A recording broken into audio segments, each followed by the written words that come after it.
Abdelrazak Ouaboud et moi-même, nous n'avons pas voulu faire ce qui se fait, à savoir une table ronde ou un colloque. Nous avons voulu au contraire faire quelque chose de différent, et ce différent s'établit par justement des prises de parole qui vont se succéder toute l'après-midi. Je vais demander à l'organisateur Abdelrazak, si tu veux bien nous rejoindre, de façon que tout le monde voit grâce à qui nous avons pu organiser cette manifestation. Le thème que nous avons choisi n'est pas le nôtre.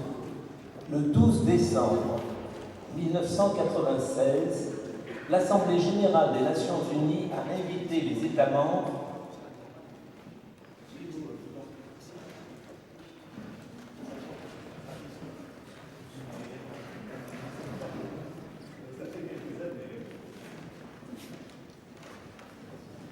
Donc, l'Assemblée générale des Nations unies a invité les États membres à célébrer la journée internationale de la tolérance le 16 novembre de chaque année. L'ONU, l'UNESCO ont demandé que ces activités s'adressent particulièrement aux établissements d'enseignement, mais également par tout moyen et tout support grand public.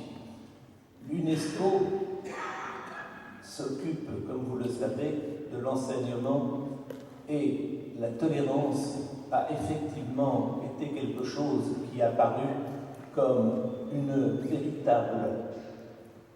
je dirais un véritable sacerdoce, pour employer cette expression, mais surtout quelque chose de très important. Il faut, d'une part, créer une culture de tolérance.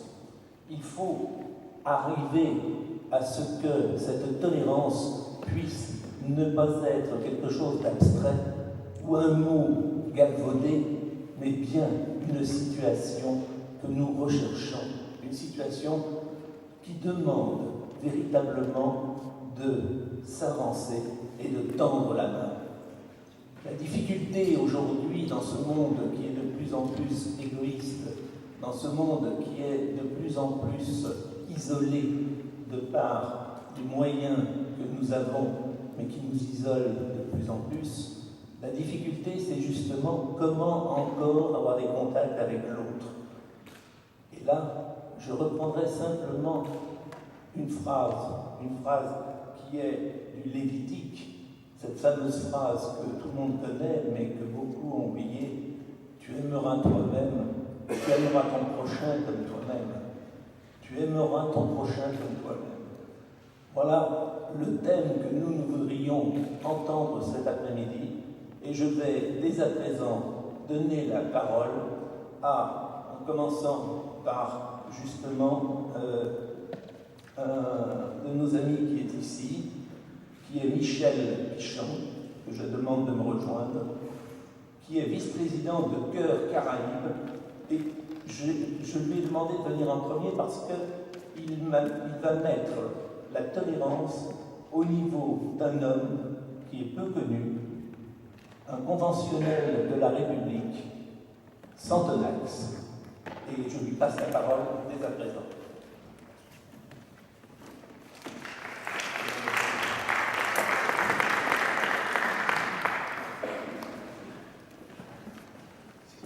Je vous remercie et je remercie l'invitation de M.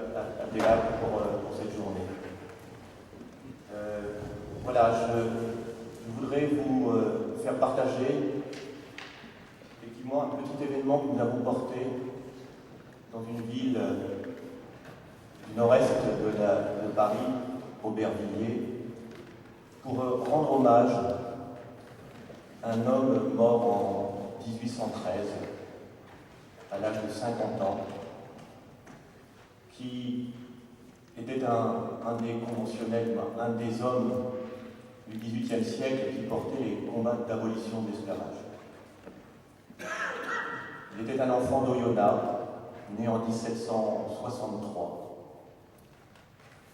Et il qu'il aura une vie de 50 ans, qui le fera devenir un conventionnel de la Révolution française, ami des Noirs dans la Convention, envoyé en 1791 par le roi dans la République, du moins dans ce qui n'était pas encore la République, dans l'île, la colonie sucrière de Saint-Domingue, où il y avait à l'époque la plus grosse concentration d'esclaves.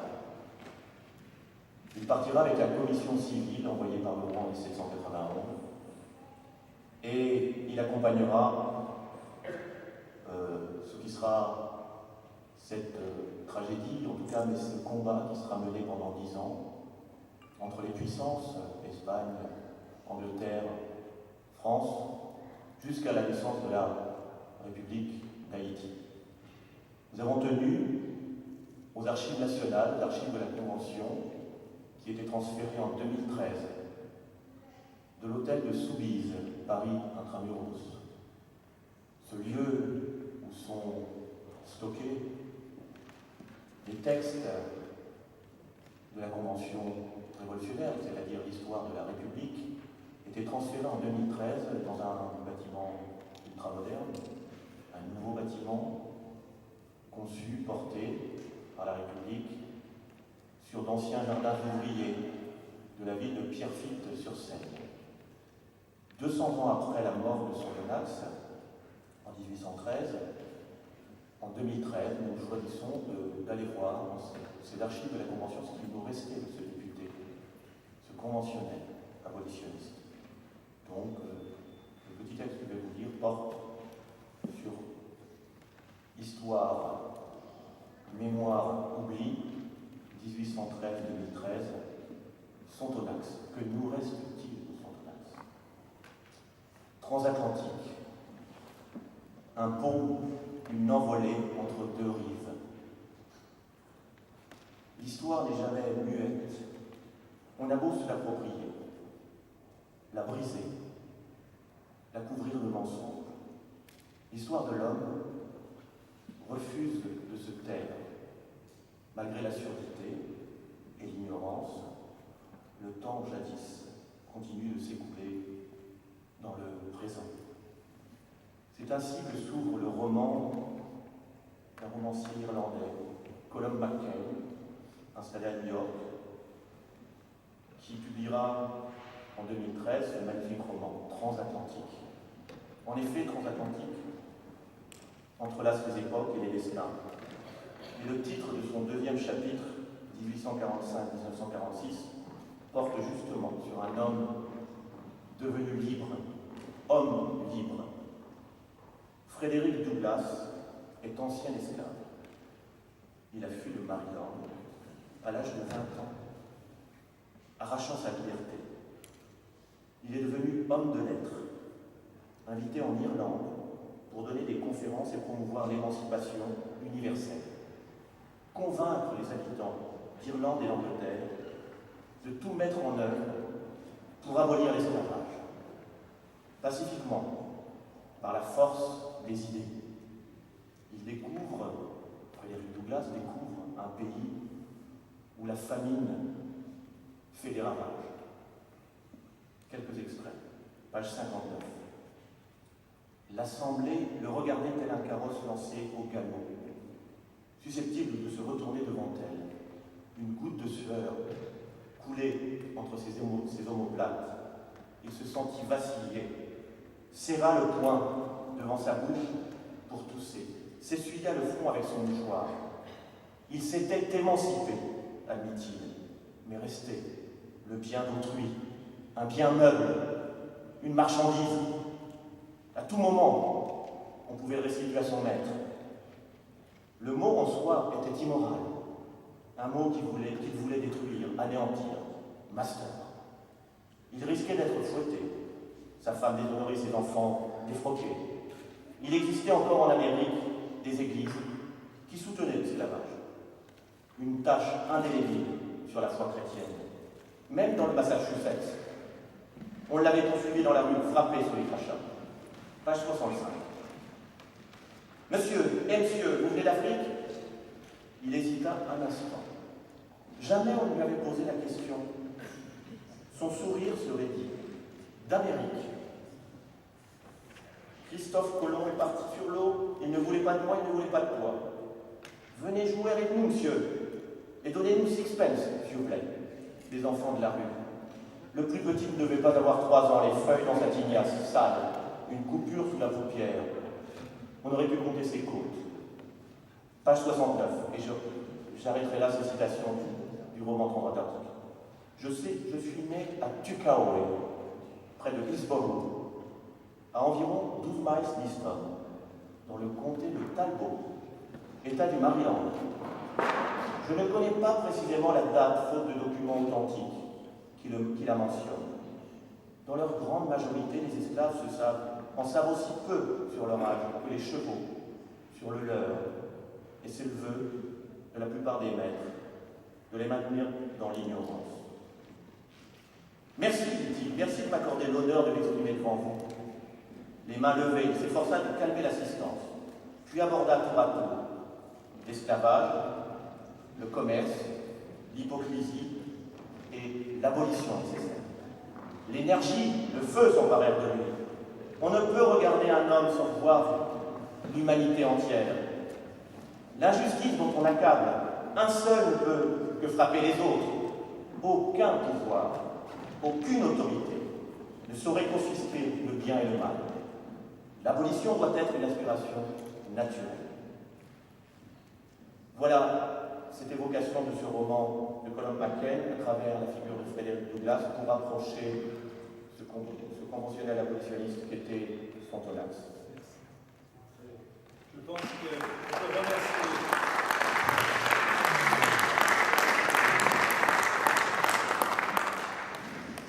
Je suis très content que, effectivement, Michel Pichon ait pu parler,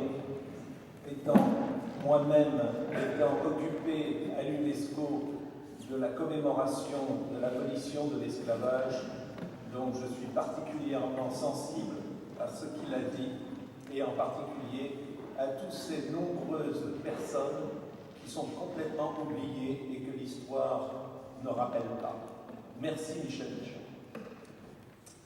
Je voudrais maintenant passer la parole à une personne charmante qui est ici, qui est Ferial Furon, qui est la présidente de l'association française algérienne Républicains Rassemblés. Est-ce que c'est bien ça? C'est ça en plus. Vous avez... Non, par là. Vous avez quelques minutes pour vous exprimer et donner effectivement votre sentiment sur ce très beau mot. Tolérance. Je vous remercie. Je ne savais pas que j'allais prendre la parole aussitôt. Je suis très heureuse et très émue de m'exprimer aujourd'hui, le jour de la tolérance, au nom de l'association phare franco-algérien républicain rassemblés. Et je veux remercier la présence à mes côtés d'Assia Ben Berkat, secrétaire générale, de Daïla Bebarki-Lokman, trésorière, et de Yasmina Benridi, adhérente de notre association. Nous sommes très heureux d'être parmi vous aujourd'hui. Et je vais vous présenter rapidement l'objectif de cette association qui s'inscrit dans des valeurs de tolérance parce que nous défendons les valeurs des Lumières. Ce sont des valeurs dont nous sommes très imprégnés puisque nous sommes porteurs d'une double culture, la culture franco-algérienne, et nous avons été imprégnés de ces valeurs d'égalité, de liberté, d'égalité homme-femme et de droits humains. Et nous voulons nous rassembler pour porter cette voix dans le débat public aujourd'hui en France, parce que nous vivons un contexte quand même très difficile de crise économique, de crispation identitaire, de crispation entre les communautés. Et aujourd'hui, nous avons ressenti l'urgence de nous rassembler pour porter ces valeurs et défendre les valeurs de la laïcité.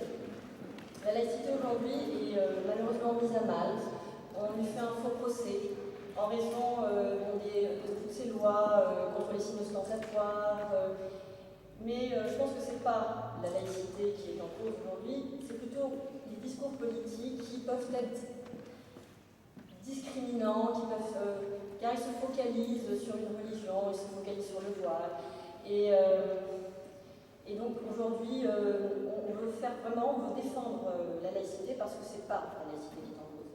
Et la laïcité, c'est le meilleur moyen justement de permettre la liberté d'opinion, la liberté de croyance, la liberté de religion, donc la tolérance entre toutes les composantes de la société française.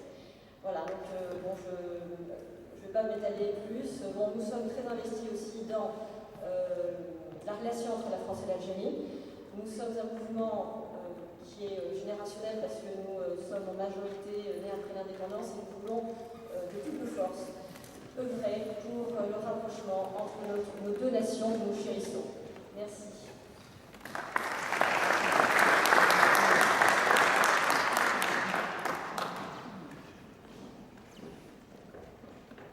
Merci.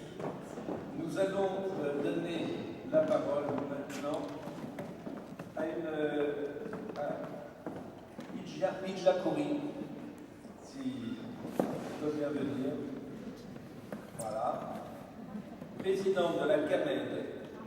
La CAMED qui est effectivement représentant le Liban. Voilà. C'est pour ça que ici c'est plus simple parce que je ne voudrais point que vous sautiez. Je vous laisse la parole sur ce beau thème dont nous parlons aujourd'hui, tolérance. Bonjour tout le monde. Je ne savais pas que j'allais prendre la parole, mais je suis très contente d'être parmi vous dans cette association qui réunit quand même les trois religions monothéistes, et bien sûr il y aura d'autres représentants d'autres religions, si on peut dire. J'aimerais vous parler de la tolérance, de la cohabitation des 18 communautés au Liban. La guerre civile du Liban, en 1975, a été attisée par des forces étrangères. Elle a duré 15 ans, et elle a dévasté le pays.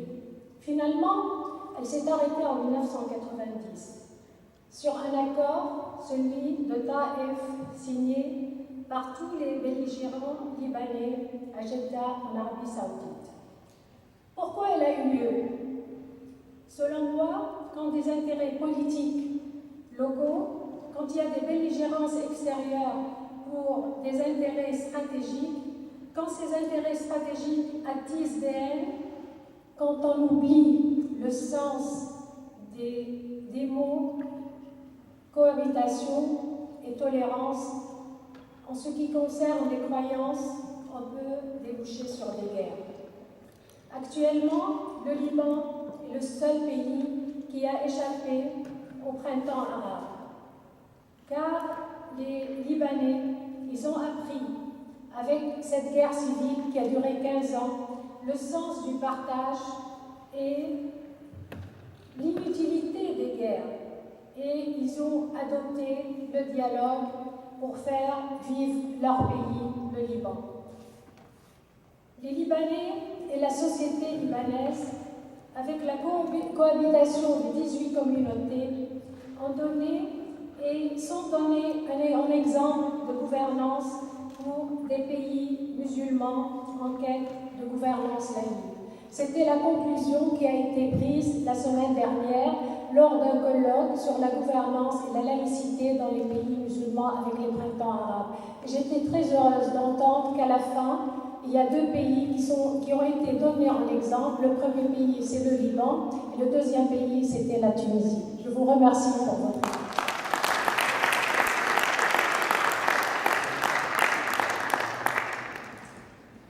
Nous allons donc enregistrer tout ce qui se dit cet après-midi. Nous en tirerons bien sûr un film que nous pourrons réutilisée et remontrée à certaines occasions, puisque, vous ne le savez peut-être pas, mais cette journée, avec cette journée sur la tolérance, qui est une journée internationale, il était un peu dommage que la France, et notamment Paris, ne fasse rien sur ce plan. Et je pense que le mouvement que nous avons donné aujourd'hui, et qui sera en plus augmenté de par votre présence et vos propos, permettront l'année prochaine que cette manifestation puisse se produire totalement différemment, avec beaucoup plus d'aura, et probablement que la tolérance soit le centre réel d'une journée en France, et notamment à Paris. Je vais maintenant donner la parole à quelqu'un que, je dois dire, est un président que j'apprécie particulièrement parce que c'est quelqu'un qui a une vision de la tolérance de par son association qui porte bien son nom, président de la laïcité pour tous. Je donne la parole immédiatement à Rezk Sherata.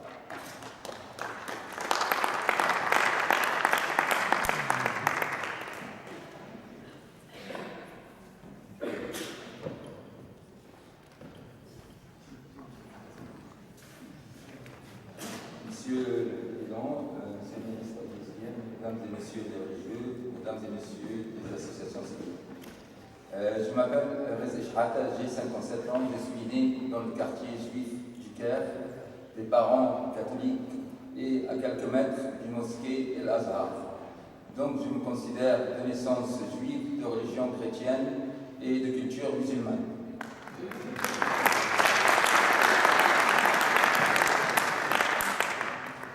Aujourd'hui, la laïcité doit être une valeur universelle et pas seulement française.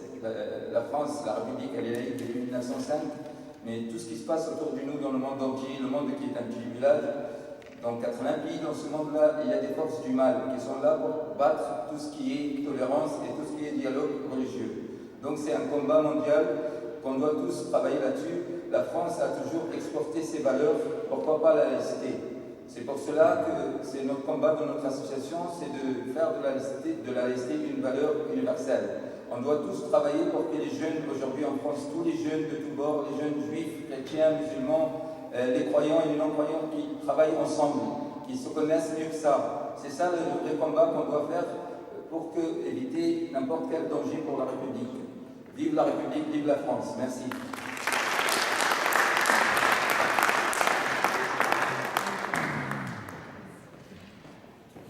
Et je vous avais prévenu en vous disant qu'il y a vraiment des gens qui savent parler de la laïcité et qui savent s'ouvrir aux autres. Nous venons d'en avoir un exemple et merci pour tes paroles. Nous avons la chance d'avoir parmi nous quelqu'un qui fait partie d'une association qui se bat d'une façon constante contre les discriminations, contre le racisme, contre l'antisémitisme, contre toutes ces déviances. Nous avons la chance d'avoir le président de la LICRA Neuilly Défense, M. Lefrançois, qui va pouvoir, mieux que quiconque dans ce domaine particulier de la tolérance, nous en parler, d'autant qu'il est en train, si je ne m'abuse, d'écrire un livre sur ce sujet. Le livre est déjà écrit. Il est déjà écrit. Ah, alors je suis en retard. Mais il y en a un autre qui... Ah, je savais bien, il y en a un autre qui arrive. Ben voilà, c'est pour ça. Cher ami, vous avez le micro. Merci. Bien, donc, je suis Lefrançois Guy, président de l'ICRA de Neuilly-la-Défense. Je pense que vous connaissez tous la LICRA, dont la première mission est d'aider les victimes d'actes de propos, racisme, antisémite, discriminatoire. Mais la mission est tout autant d'essayer de prévenir ces actes-là. La LICRA est organisée en sections. Chaque section agit dans le cadre de ses grandes lignes et choisit un peu ses thèmes de réflexion. Pour la LICRA Neuilly-la-Défense, nous avons choisi deux axes, l'éducation et la citoyenneté. Les deux sont liés, je vais commencer par le premier et surtout développer le second. Pour l'éducation, ce que nous faisons, et la l'image de ce que beaucoup font. Ce sont des interventions témoignages dans des classes de collège et lycée, témoignages autour d'un parcours difficile pendant la dernière guerre mondiale, difficile qu'a conduit une personne à séjourner dans des camps depuis Goulag jusqu'au Kazakhstan, jusqu'à nouveau des camps d'ONU en Allemagne et autres, avant d'arriver pour la première fois dans l'école laïque à l'âge de 8 ans en France. Et donc, à l'occasion de tous ces incidents dans ce parcours-là, incidents racistes, discriminatoires et autres, on développe des valeurs qui permettent d'éviter ces incidents ou ce comportement. Ceci est fait par un professeur de lettres qui accompagne cette personne qui témoigne. On accompagne ceci par d'autres travaux écrits ou des travaux qui obligent les élèves à beaucoup réfléchir, c'est-à-dire faire des affiches, des projets d'affiches pour promouvoir la tolérance. Ceci suppose une intégration de ce qu'est la tolérance beaucoup plus forte que simplement écrire quelque chose. On accompagne aussi ceci par des séances que l'on appelle cinéma-éducation, théâtre-éducation autour de spectacles de cinéma ou de théâtre qui tournent justement sur l'acceptation de l'autre, genre de film, la journée de la jupe, genre de théâtre, les compagnons inconnus d'après les écrits de combat de Bernanos, qui vont de la guerre de 14 jusqu'à la consommation de trans en passant par le nazisme et le communisme et qui fustigent tout ceci.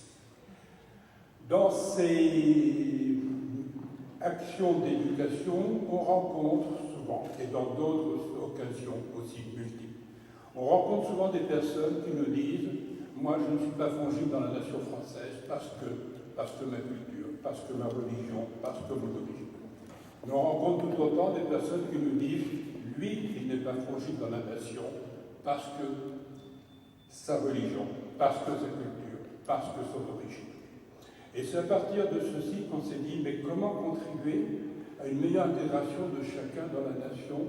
Il nous semblait nécessaire, en partant du raisonnement que si les uns et les autres disent ceci, c'est souvent par non-connaissance, méconnaissance de ce qu'est l'autre, de ce que sont les valeurs de l'autre. Donc, comment contribuer à une meilleure intégration en travaillant sur une plus grande reconnaissance de chacun, reconnaissance réciproque quand je vois chacun et la nation. C'était ça notre point de départ de réflexion.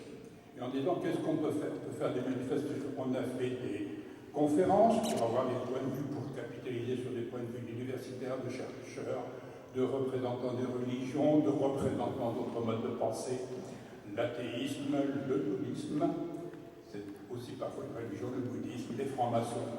Et des débats sur ce point-là, mais on a dit qu'il faut que l'on apporte quelque chose, un outil qui permette de combattre ces discours de l'autre ne va pas s'intégrer, moi je ne veux pas m'intégrer.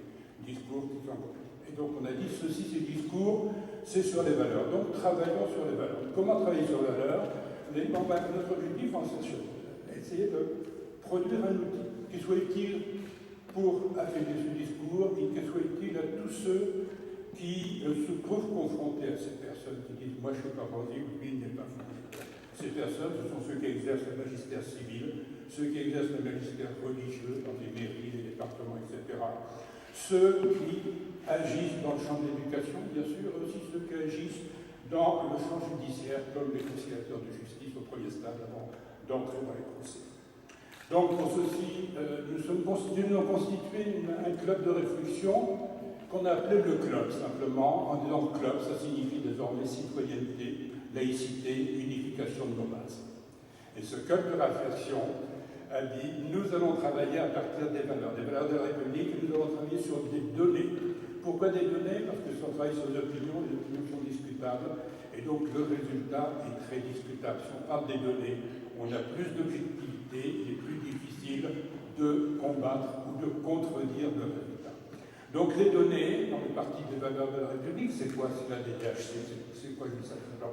C'est la Déclaration des droits de l'homme, ce sont les préambules des constitutions ou tous les autres articles non organiques des constitutions. C'est aussi bien sûr la loi de 1905 et aussi la loi de 1881 sur la liberté d'expression et la liberté de la presse.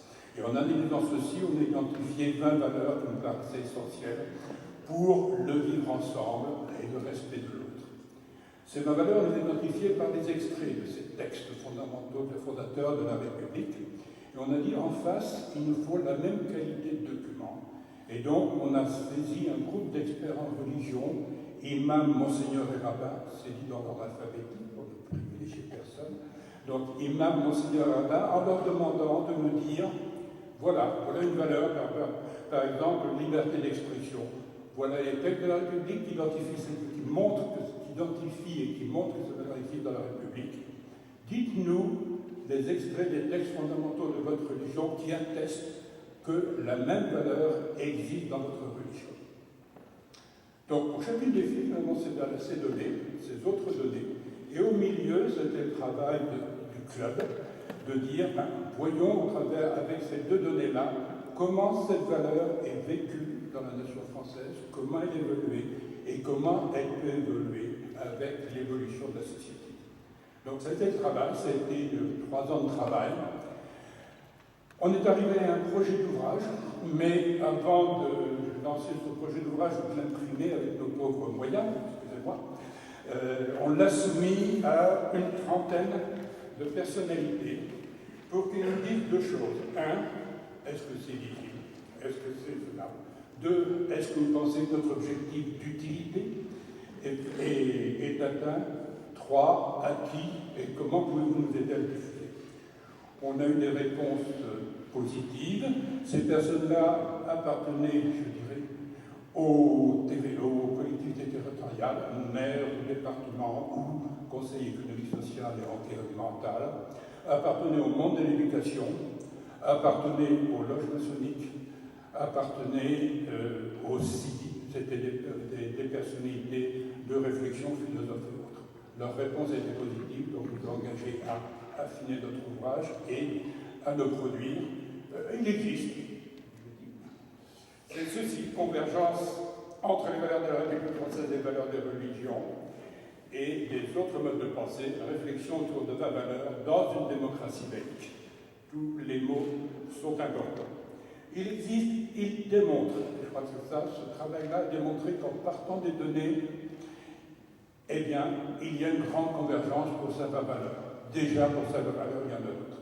Si on a pris le parti pris de travailler sur la convergence, c'est parce qu'on a considéré que, ayant établi les convergences, il serait plus aisé de gérer les divergences, car il y en a. Mais si on connaît déjà ce qui nous rassemble, c'est plus facile de gérer ceux qui nous différencient et ceux qui nous séparent. Donc, cet ouvrage existe. On l'a diffusé déjà avec nos propres moyens à 500 exemplaires aux personnalités que l'on aidait, mais il a été aussi acquis en nombre par des mairies, par des établissements d'enseignement, par des conciliateurs de justice, par l'Institut Al-Razali de formation des imams à la Grande Mosquée de Paris, etc., etc. Je m'arrête là. Alors on pourrait dire que nous avons fini notre travail. Non, nous n'avons pas fini, nous voulons continuer parce que nous avons démontré les convergences, nous voulons maintenant développer, multiplier les possibilités, les occasions d'exposer de ces valeurs et d'exposer de ces convergences. Et le travail que nous avons engagé, c'est dire, partons des fêtes civiles, républicaines, nationales ou internationales, pour voir celles qui promeuvent ces valeurs-là. Dans celles qu'on a sélectionnées, une dizaine, il y a bien sûr la journée de la tolérance. Travaillons aussi sur les fêtes religieuses pour voir quelles valeurs sont promues dans les différentes fêtes religieuses des grandes religions. Et essayons de promouvoir, ça c'est l'ouvrage dont je parlais tout à l'heure, de dire faisons un recueil d'actions possibles qui permettent de mettre dans l'exergue ces valeurs et ces convergences à l'occasion de ces journées internationales. Et en cela, on vous rejoint totalement. La journée de la tolérance n'est pas assez développée au niveau des actions en France. Voilà, je vous remercie.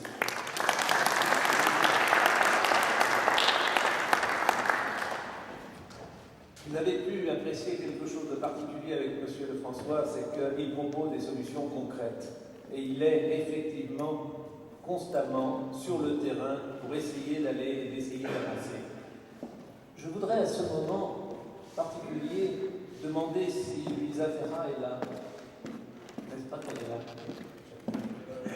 Alors je voudrais particulièrement remercier M.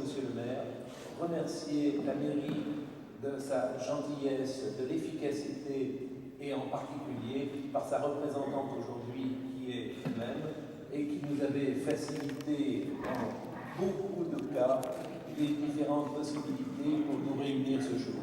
Je vous demande vraiment tous d'applaudir la mairie de Lisa Ferrat. Vous voulez dire un mot ? Sans vous, rien n'est possible.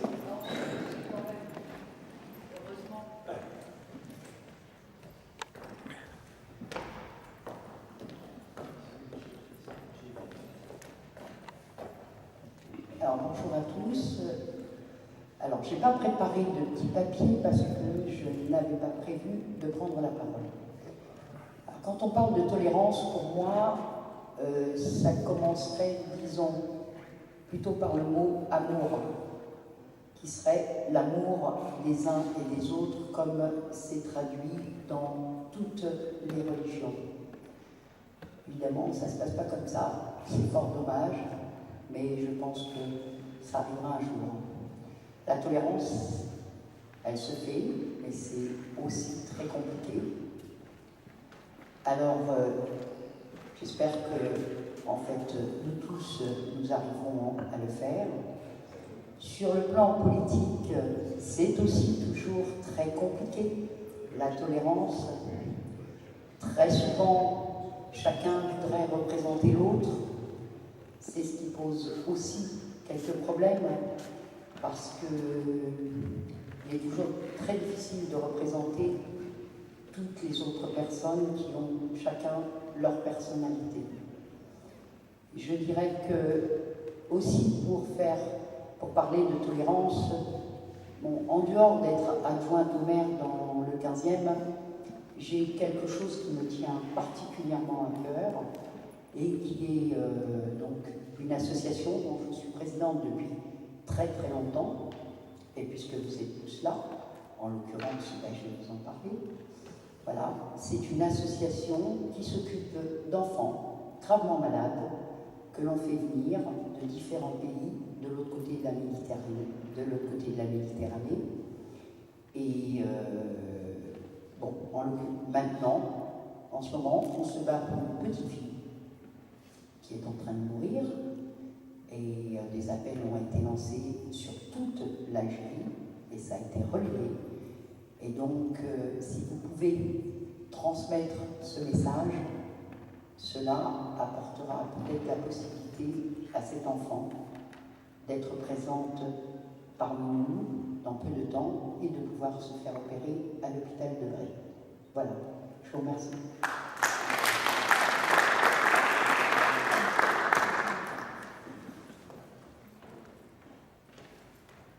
Nous attendons plusieurs personnalités, conférenciers.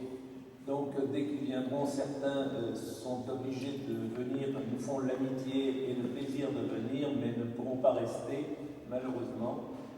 Donc, on leur donnera la parole dès qu'ils arrivent. Je voudrais reprendre le texte que l'UNESCO a donné.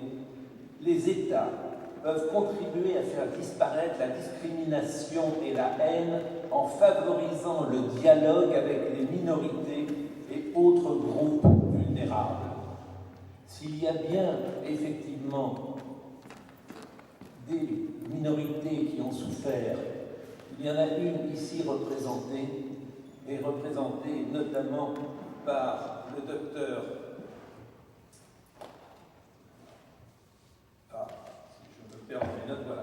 le docteur Paul Kesseyan, accompagné systématiquement, comme toujours, avec Loïc Oagnan.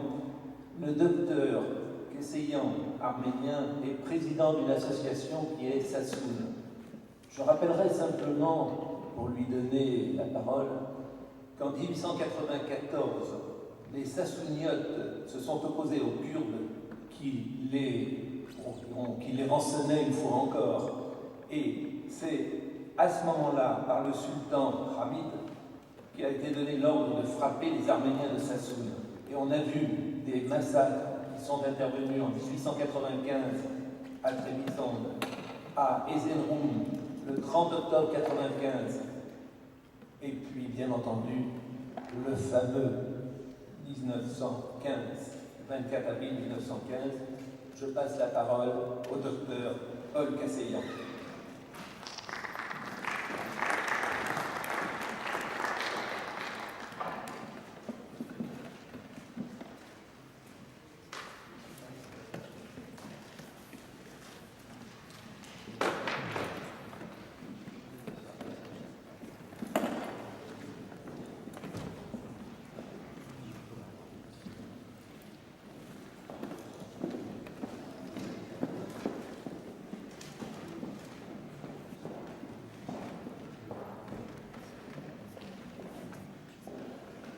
Bonsoir, chers amis.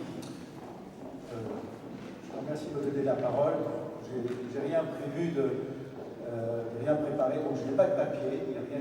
Ce qui va sortir de ma pensée, c'est ce qui va venir au fur et à mesure de mon discours. Et c'est parfois peut-être plus vivant. Ce que j'avais envie de dire, tout d'abord, bon, je suis médecin. Je suis aussi victimologue, c'est-à-dire que dans ce diplôme, ça m'a permis de m'approcher de victimes, puisque j'ai été attaché aussi bien à l'hôpital, l'Hôtel Dieu qu'à Jean Verdier, et j'ai vu toute une frange de notre population française, donc des Portugais avec leurs spécificités, des musulmans, des Maghrébins avec leurs spécificités, des Juifs avec leurs spécificités, même des Turcs avec leurs spécificités, des Arméniens et bien sûr des Français de souche, parce que je parlais nous formons tous un seul peuple, qui est le peuple de France. Et ce qui m'a permis de me rendre compte que chaque personne, dans son identité, est porteur, j'allais dire, d'une pathologie et d'une façon d'appréhender la réalité.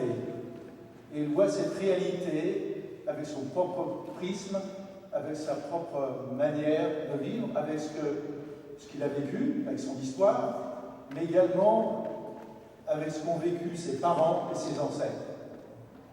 Alors c'est vrai que je n'ai pas vécu directement le génocide arménien, que nous allons commémorer l'année prochaine pour les 100 ans, mais mes parents ont vécu directement cette migration forcée, non voulue, c'est-à-dire sortir d'un pays qui était la Turquie pour se rendre dans un autre pays qui leur était étranger, qui était la France. Et quand ils sont venus en France, imaginez-vous bien qu'ils ne savaient pas un seul mot de français. Pas un seul mot. Arrivés à Marseille, ont été reçus dans un camp qu'on appellerait actuellement camp de concentration, notamment un célèbre camp qui s'appelle le camp Odo. Ils ont fait toute la vallée du Rhône, Montélimar, Valence, Lyon, puis Paris. C'est ça que vous verrez tout le long de cette vallée du Rhône beaucoup d'Arméniens.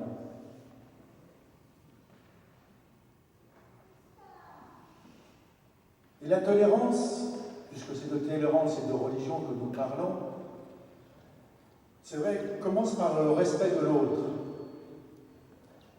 J'ai déjà eu l'occasion de prendre la parole en me disant, mais raconte comment toi tu vis ta tolérance.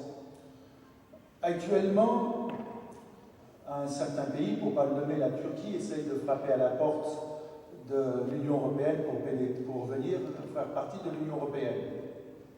Pourquoi pas? Mais comment peut-on inviter un pays qui a des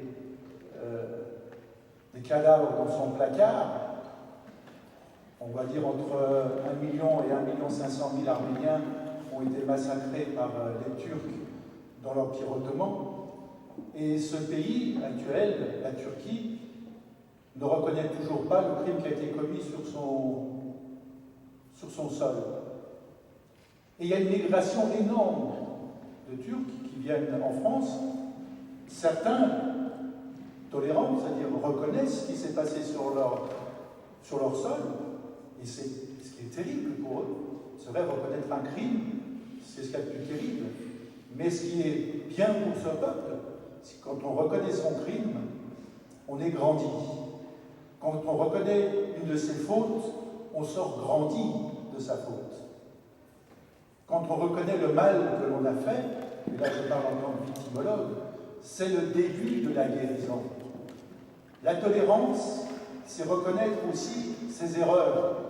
Nous en commettons tous. Reconnaissons nos propres erreurs et nous commencerons à devenir tolérants. Alors ce que nous demandons, nous les Arméniens, à cette population turque qui vient en France, qui vit en France, c'est de reconnaître ce qui s'est passé sur leur territoire et essayer de pouvoir vivre ensemble dans ce grand pays, pays des Lumières, qui est la France. Tu veux que je conclue? Alors je vais conclure en ce que tu as présenté, Sassoun. Sassoun est une association d'amitié entre le peuple arménien, mais aussi entre tous les peuples, avec le peuple juif. Et au-delà du peuple juif, c'est aussi de tous les peuples aussi avec Israël. Pourquoi? Parce que quelle est la dimension la plus terrible dans cet univers, enfin sur cette terre, qu'est l'antisémitisme? Nous avons vécu il y a très peu de temps des gens qui se sont permis de défiler dans les rues de Paris en criant « mort aux Juifs ». C'était, je pense, un scandale, et on aurait dû interdire ce parti qui a pu se permettre de dire de telles choses. Et je crois que la pire des maladies, et là je le dis en tant que médecin, puisque c'est aussi un virus qui se transforme, c'est aussi l'antisémitisme. Et chaque peuple, j'invite chaque peuple, chaque religion, chaque personne à relire sa propre histoire à la lumière de l'antisémitisme. Non pas que le peuple juif est meilleur qu'un autre, mais nous avons tous en nous-mêmes quelque chose, j'allais dire, pas de Tennessee, d'arménien, et peut-être petite pensée pour nos amis juifs. Merci Simon.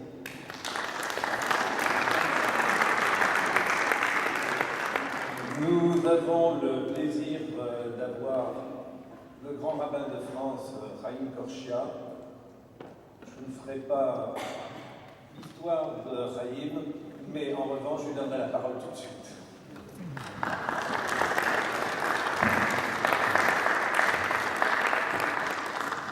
Chers amis, voilà, j'arrive au milieu d'une réunion de travail, en fait, une réunion de travail plus qu'une réunion sur la tolérance. Dans le domaine religieux, c'est quelque chose d'essentiel parce que la tolérance interdit un principe qui est l'absolu. Dans la vie, dans la foi plus encore, chacun est persuadé d'avoir la bonne foi, la foi juste. Et en réalité, on a vu que les religions, toutes les grandes religions, se sont radicalement transformées lorsqu'elles ont accepté l'idée qu'elles avaient leur part de vérité et non pas la vérité. Quand vous prétendez avoir la vérité, vous ne pouvez pas laisser de place à quelqu'un qui conteste votre point de vue. En revanche, si vous avez votre vérité, chacun peut porter aussi sa part de vérité. Voilà pourquoi, par exemple, l'année 2015 sera une très grande année, parce qu'elle sera le moment du cinquantenaire de Vatican II. Vatican II a été un moment extraordinaire où l'Église catholique, plus largement la chrétienté, a reconnu la liberté religieuse, c'est-à-dire d'autres façons de créer un lien entre Dieu et les hommes. D'autres façons, c'est-à-dire d'autres façons légitimes, pas dans une forme de condescendance religieuse, pas dans une sorte de condescendance religieuse, mais dans une sorte de partage des possibilités. Et on le voit avec la tente d'Abraham.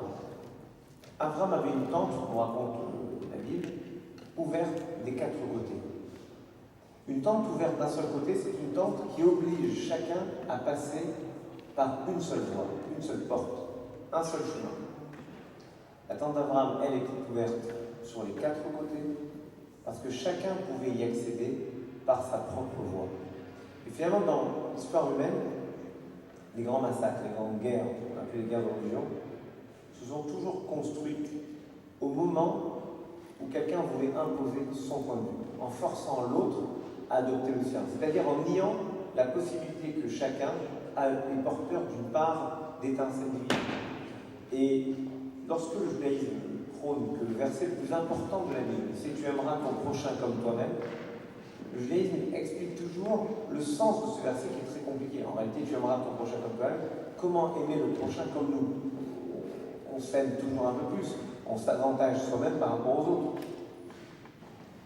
Un rabbin implique ce verset en disant la chose suivante: ne fais pas aux autres ce que tu ne veux pas qu'on fasse. C'est-à-dire, ne va pas imposer aux autres ce qui pour toi est bien. Et en réalité, c'est très simple, je vais vous donner un exemple très concret. Vous aimez l'eau. Et quelqu'un vous dit, tu as soif, là, Simon m'a proposé un verre d'eau. Imaginons que Simon me dise, tu as soif, je vais te donner un verre de vin. Puisque dans sa hiérarchie, le vin est au-dessus de l'eau, si moi j'ai soif, je me dois de boire du vin. Moi, je n'ai pas envie de boire du vin. Ça, vous le comprenez très bien, tout le monde le comprend. Je n'ai pas envie de boire de vin, j'ai envie de boire de l'eau. J'aime pas le vin, ou j'aime pas ce vin, j'ai pas envie maintenant de boire du vin, ça me regarde. En tout cas, ça me concerne. Cette liberté que j'ai de choisir l'eau ou le vin, c'est la mienne. On veut bien le concevoir pour soi. Pourquoi alors on cherche à imposer aux autres notre vision des choses? Et peut-être que dans la foi, je vous l'ai dit au début, qui est un monde d'absolu, on devrait intégrer cette notion essentielle qui est celle du respect. Le respect, qu'est-ce que c'est? C'est considérer que chacun est libre et légitime à exprimer ce qu'il a envie, à exprimer sa façon d'être en lien avec Dieu. Et n'oublions pas que le mot religion, qui vient du mot religere, est à la fois religere qui veut relier, à la fois une façon de relier les hommes à Dieu, mais surtout une façon de relier les hommes entre eux. Et la tolérance religieuse, c'est dire non seulement tu es libre de pratiquer ta foi comme tu l'entends, mais j'ai besoin de ta façon de pratiquer ta foi pour être moi ce que je suis. Je vais vous raconter quelque chose, un moment qui m'a beaucoup touché. Nous étions en 1996 et le pape Jean-Paul II venait à Reims. Il venait à Reims pour le 1500e anniversaire du baptême de Clovis. Bien. Et moi, j'étais rabbin de Reims.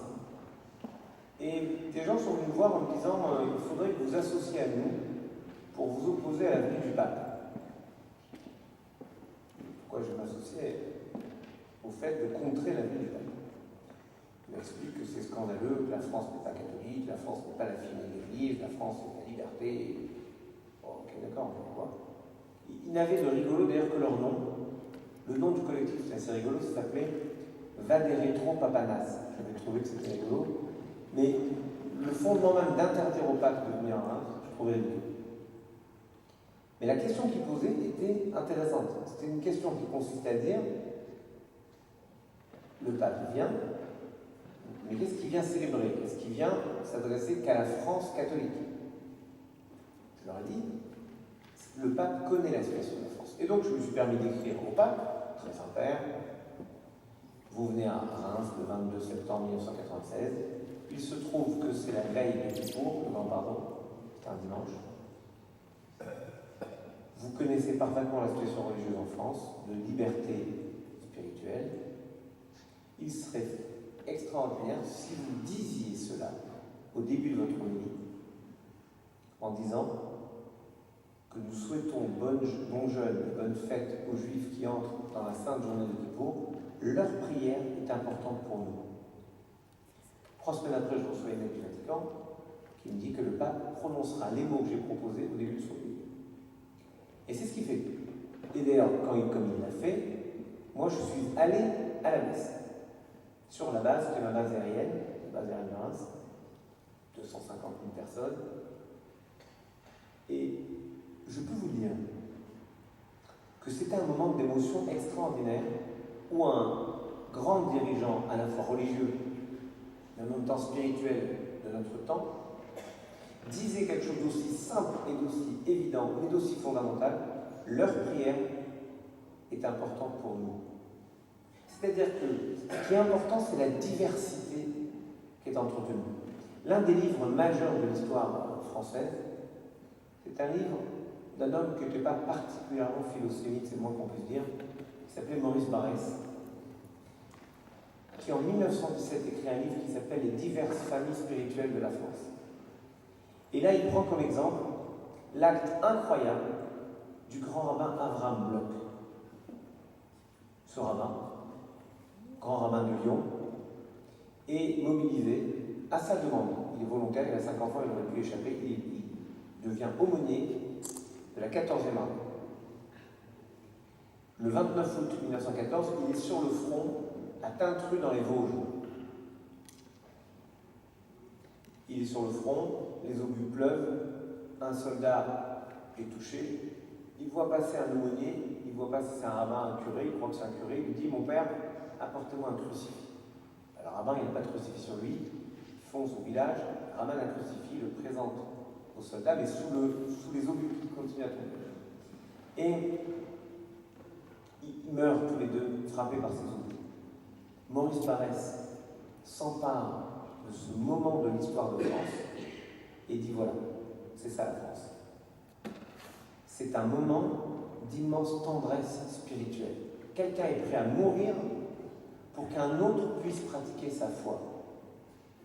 On ne nous demande pas ça, nous, aujourd'hui. On ne nous demande pas de mourir pour que quelqu'un puisse pratiquer sa foi, on nous demande juste de vivre en permettant à chacun de vivre sa foi, en aidant, en ayant des intelligences citoyennes qui permettent à chacun d'aider l'autre à être ce qu'il est. On voit par exemple avec les moments des fêtes, quand j'ai des amis qui respectent le ramadan, je pourrais très bien manger avec eux, eux ils ne mangent pas et moi je mange. En même temps, on a besoin de ce temps de partage. Il ne s'agit pas de dire tu as la vraie foi et je vais jeûner parce que c'est ce qu'il faut. Je jeûne avec toi. Pas avec ta façon de servir Dieu, avec toi. Pour créer de la fraternité. Et peut-être que le moment de la tolérance est un moment qui nous renvoie aux textes les plus anciens de la Bible. Qu'est-ce qu'on voit? On voit 2 histoires parallèles au début de la Genèse. Première histoire, c'est le déluge. Les hommes de cette époque s'entretuent, probablement au nom de Dieu, chacun ayant l'idée que lui seul sait comment servir Dieu. Et donc il tue tout le monde. Et Dieu éradique cette humanité. Dieu ne supporte pas la violence entre nous. En même temps, un peu plus loin, on nous raconte l'histoire de Noé. Ça, c'est notre. À la fin du texte de Noé, on nous parle d'une histoire de Tours. Chapitre 11 de la Genèse, toute la terre n'était qu'une même langue, un seul langage. Pourquoi on répète une seule langue et un seul langage? Chacun s'exprimait de la même façon, c'était la pensée unique. Impossible de penser différemment. Qu'est-ce que fait Dieu? Il mélange leurs langues et les disperse à la surface de la terre pour leur enseigner à produire de l'unité et pas de l'uniformité. Vous entendez bien la différence? L'unité et pas de l'uniformité. L'uniformité, c'est tous les mêmes. L'unité, c'est tous différents, mais ensemble. Et on pourrait bâtir le théorème que je vous propose.